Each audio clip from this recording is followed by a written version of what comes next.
அன்பு நண்பர்களுக்கு வணக்கம். மீண்டும் உங்களை சந்திப்பதில் மிக்க மகிழ்ச்சி. இது தடம் யூடியூப் சேனல். தடம் பார்த்து நடப்பவன் மனிதன், தடம் பதிப்பவன் மாமனிதன்.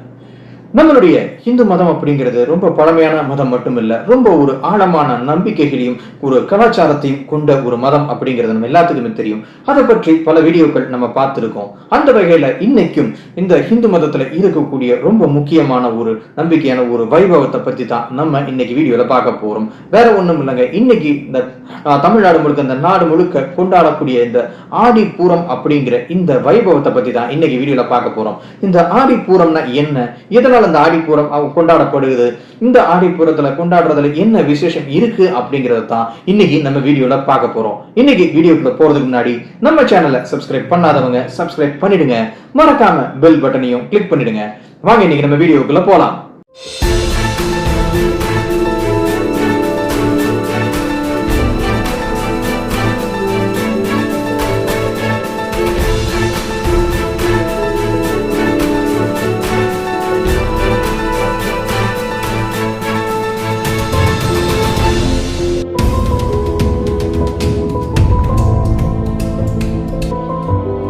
இன்னைக்கு தமிழ்நாடு முழுக்க அந்த ஆடிப்பூரம் அப்படிங்கிற இந்த வைபவம் ரொம்ப விமர்சையாக கொண்டாடப்பட்டு வந்துகிட்டு இருக்கு. இந்த ஆடிப்பூரம்னா என்ன, எதனால இந்த ஆடி மாசத்துல வர பூர நட்சத்திரத்துல அப்படி என்ன விசேஷம் அப்படின்னு நம்ம பார்த்தோம்னா, இந்த ஆடிப்பூரம் தான் நம்ம எல்லாத்துக்கும் தெரிஞ்ச இந்த சூடி கொடுத்த சுடர்கொடி அப்படின்னு நம்ம சொல்லக்கூடிய 12 ஆழ்வார்கள்ல ரொம்ப முக்கியமான ஆழ்வாரான ஆண்டாள் நாச்சியார் அவர்கள் அவதரித்த தினம்தான் இந்த ஆடிப்பூரம். இந்த ஆண்டாள் நாச்சியார் அப்படிங்கிறது இந்த நம்ம எல்லாத்துக்குமே தெரியும், சூடி கொடுத்த சுடர்குடி அப்படின்னு சொல்லுவோம். ஒரு மனித பிறவியா ஒரு மனித பெண்ணாக பிறந்து அந்த பெருமாள் மேல ஒரு மையல் கொண்டு அந்த பெருமாளை தான் திருமணம் செஞ்சுக்குவேன் அப்படின்னு ஒரு பிடிவாதமாக இருந்த அந்த ஆண்டாள் நாச்சியார் அந்த பெருமாளும் திருமணம் செஞ்சுக்கிட்டதா நம்மளுடைய புராணங்கள் சொல்லுது. இந்த ஆண்டாள் நாச்சியார் அப்படிங்கிறது யாருன்னு பார்த்தா சாட்சாத் அந்த பூமா தேவி தான். ஆண்டாள் நாச்சியார் ஒரு மனித பிறவியாக அவதாரம் செஞ்சு இந்த திருமால் மேல இருந்த காதலால அந்த திருமாலையே நினைச்சிருந்து அவரையே திருமணம் செஞ்சுக்கிட்டதா நம்மளுடைய புராணங்கள் சொல்லுது. அப்படிப்பட்ட அந்த பூமாதேவி மனித பிறவியாக அவதரித்த இந்த தினம்தான் இந்த ஆடிப்பூரம். இந்த ஆடிப்பூரத்தன்னைக்கு பெருமாள் கோயில்ல ரொம்ப விமர்சையான ஒரு 10 நாள் திருவிழாவாக கொண்டாடப்பட்டு இந்த 10ஆம் நாள் ஆடிப்பூரத்தன்னைக்கு இந்த பெருமாளுக்கும் ஆண்டாள் நாச்சியாருக்கும் திருமண வைபவம், திருக்கல்யாணம் நடத்தி வைக்கப்படுது. அதுவும் இந்த தமிழ்நாட்டில் இருக்கக்கூடிய ஆண்டாளுடைய அவதார தலமான ஸ்ரீவில்லிபுத்தூர்லயும் ஸ்ரீரங்க ரங்கநாதர் கோயில்கள்லயும் இந்த வைபவம் ரொம்பவே சிறப்பாக கொண்டாடப்படுது. அது மட்டும் இல்லாம சென்னையில மயிலாப்பூர்ல இருக்கக்கூடிய பார்த்தசாரதி பெருமாள் கோவில்லையும் இந்த வைபவம் ரொம்பவே சிறப்பா கொண்டாடப்பட்டுக்கிட்டு வருது. இன்னைக்கு நம்ம பெருமாள் கோயில்கள், சிவன் கோயில்கள் எல்லாத்தையும் இந்து மதம் அப்படிங்கிற ஒரு குடையின் கீழே நம்ம கொண்டு வந்துட்டாலும், முன்னாடி காலத்துல வைணவம் சைவம் அப்படிங்கிற 2 வேறு மதங்களா தான் இருந்துச்சு. அதாவது பெருமாளை கும்பிடுறவங்க வைணவ மதத்திலையும், சிவனை கும்பிடுறவங்க சைவ மதத்திலையும் அப்படிங்கிற மாதிரியான ஒரு பாகுபாடுல தான் நம்மளுடைய கலாச்சாரம் இருந்துகிட்டு இருந்துச்சு. அந்த வகையில பார்க்கும்போது இந்த வைணவ வழிபாட்டுல வர்ற இந்த பெருமாளை கும்பிடுறவங்க ஆடிப்பூரத்தன்னைக்கு ஆண்டாள் நாச்சியாருக்கும் பெருமாளுக்கும் இந்த திருக்கல்யாண வைபவத்தை நடத்தி வச்சு கொண்டாடினாங்க அப்படின்னா, இன்னொரு பக்கம் இந்த சைவ முறைப்படி இந்த சிவன் கோயில்கள்ல ஆடிப்பூரத்தை எப்படி கொண்டாடுறாங்கன்னு பார்த்தா, அன்னைக்கு தேதியில அந்த ஆடிப்பூரத்தை அன்னைக்கு அம்பாளுக்கு வளையல்கள் சாத்தி வளகாப்பு விழா நடத்தி கொண்டாடுறாங்க. அன்னைக்கு தேதியில கோயிலுக்கு போய் இந்த பெண்கள் சுமங்கலிகள் எல்லாரும் கோயிலுக்கு போய் கண்ணாடி வளையல்களை அம்பாளுக்கு அர்ப்பணிச்சு அவங்களுக்கு அந்த அம்பாளுக்கு அந்த கண்ணாடி வளையல்களை சாத்தி பிரசாதங்கள் போட்டு வழிபடுறாங்க. இப்படி இந்த கண்ணாடி வளையல்களை அணிஞ்சு அந்த சாத்தி அந்த அம்பாளை தரிசனம் பண்ணும்போது அம்பாளுக்கு சாத்தப்பட்ட அந்த கண்ணாடி வளையல்கள் அந்த கோயில அம்பாளை தரிசனம் பண்ண வர சுமங்கலிகளுக்கும் திருமணமான பெண்களுக்கும் கொடுக்கப்படுது. இந்த திருமணமான பெண்கள் இந்த வளையலை வாங்கும் போது அவங்களுக்கு குழந்தை பாக்கியம் இல்லைன்னா குழந்தை பாக்கியம் கிடைக்கும் அப்படிங்கிறதும், வயிற்றுல குழந்தையோட போய் அந்த வளையலை வாங்குறவங்களுக்கு சுகப்பிரசவம் நடக்கும் அப்படிங்கிறதும் ஒரு நம்பிக்கையா இருக்கு.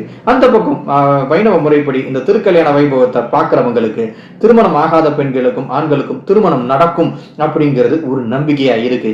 இந்த நம்பிக்கையில தான் இந்த ஆடிப்பூரம் அப்படிங்கிற இந்த ஒரு வைபவம் தமிழ்நாடு முழுக்க ரொம்பவே விமர்சையா கொண்டாடப்பட்டு வந்துட்டு இருக்கு ஒவ்வொரு வருஷமும்.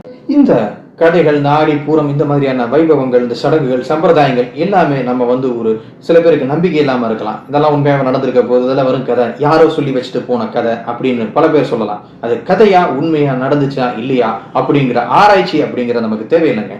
அதுல சொல்லப்பட்ட விஷயம் அது கதையாவே இருந்துட்டு போட்டும், நீங்க அந்த கதையினே எடுத்துக்கங்க. பட் அந்த கதையில இருக்க ஒரு கதை அப்படின்னு நீங்க கேட்கும்போது அந்த கதையில இருக்கக்கூடிய சாரங்கள், அதுல இருக்கக்கூடிய நல்ல விஷயங்களை எடுத்துக்கணும் அப்படிங்கிறதுக்கு தான் அந்த கதை சொல்லப்படுது. அதே மாதிரி இந்த ஆண்டாள் கதையில கதையிலையும் சொல்லப்படக்கூடிய விஷயம் என்ன அப்படின்னா, இந்த ஆண்டாள் அப்படிங்கிறவங்க எந்த அளவுக்கு அந்த பெருமாள் மேல ஒரு பக்தியோட இருந்தாங்க, அந்த பக்திக்கு பெருமாள் எப்படி இறங்கி வந்தாரு அப்படிங்கிறது தான் இதுல சொல்லக்கூடிய விஷயம். நம்மளும் அதே மாதிரி ஒரு பக்தியோட இருந்தா அந்த கடவுளும் இறங்கி வருவார் அப்படிங்கிறது தான் இந்த ஆண்டாள் நாச்சியாருடைய கதை மூலமாக நமக்கு சொல்லப்படக்கூடிய ஒரு விஷயம். அது மட்டும் இல்லாம இந்த அவதார கதைகள் எல்லாத்திலுமே சொல்ல இருக்கக்கூடிய ஒரு முக்கியமான விஷயம் என்ன அப்படின்னா, மனிதனும் கடவுள் தான், கடவுளும் மனிதன் தான். அதாவது அந்த கடவுளும் மனிதராக வந்திருக்கார் அப்படின்னு சொல்லப்படுது. அதே மாதிரி மனிதனும் கடவுள் ஆகலாம் அப்படிங்கிறத உணர்த்தக்கூடியதுதான் இந்த அவதார கதைகள் எல்லாம். ஆக கடவுள் அப்படிங்கிறது நமக்குள்ளேயே இருக்கு அப்படிங்கிறத உணர்த்தக்கூடியதுதான் இந்த மாதிரியான சடங்குகளும் சம்பிரதாயங்களும்.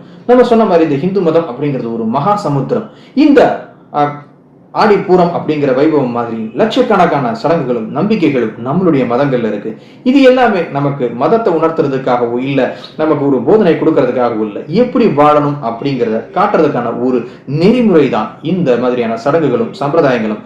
இதுல உங்களுக்கு நம்பிக்கை இருக்கா, நடந்துச்சா, இது நடக்கலையா அப்படிங்கிறதெல்லாம் நீங்க ஆராய்ச்சி பண்ண தேவையில்லை.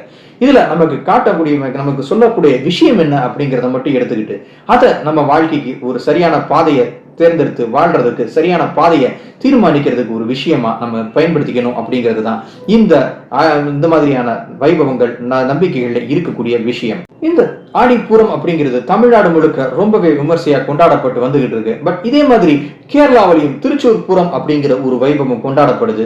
நிறைய பேர் இது ரெண்டும் ஒண்ணு அப்படின்னு நினைச்சுக்கிட்டு இருக்காங்க. பட் உண்மை அது இல்லைங்க. அந்த திருச்சூர் பூரம் அப்படிங்கிறது முற்றிலும் ஒரு வேற பண்டிகை. அது நம்ம ஆடி மாசத்துல கொண்டாடுற மாதிரி அவங்க வந்து ஆடி மாசத்துல கொண்டாடுறது இல்ல. அவங்க மலையாள வருட கணக்குப்படி மலையாள மாதத்துல வரக்கூடிய ஒரு நாள்ல தான் வந்து அதை கொண்டாடுறாங்க. அந்த நாள் வந்து ஏப்ரல் இல்ல மே அந்த மாதிரியான ஒரு காலகட்டத்துல தான் வருதே தவிர இந்த ஆடி மாசத்துல அவங்க அதை கொண்டாடுறது இல்லை. அது மட்டும் இல்லாம அந்த திருச்சூர் பூரம் அப்படிங்கிற வைபவத்துக்கு ஒரு முற்றிலும் வேறான ஒரு பின்னணி கதை இருக்கு. அது வந்து இந்த ஆடிப்புறத்துக்கு எந்த விதமான சம்பந்தமும் கிடையாது. அங்கே அந்த கேரளாவில் அந்த திருச்சூர் பூரம் அப்படிங்கிறதும் ரொம்ப ஒரு விசேஷமான ஒரு திருவிழாவாகவும் மிகப்பெரிய வைபவமா தான் கொண்டாடப்பட்டு வந்துகிட்டு இருக்கு. பட் அந்த திருச்சூர் பூரத்துக்கும் நம்ம தமிழ்நாட்டில் கொண்டாடக்கூடிய இந்த ஆடிப்பூரத்துக்கும் எந்த விதமான சம்பந்தமும் இல்லை. இது ரெண்டும் முற்றிலும் வேறு வேறான பண்டிகைகள். இந்த பதிவு உங்க எல்லாத்துக்கும் பிடிச்சிருக்குன்னு நினைக்கிறேன். இந்த வீடியோ பற்றி உங்களுடைய கருத்துக்களை கமெண்ட் பண்ணுங்க.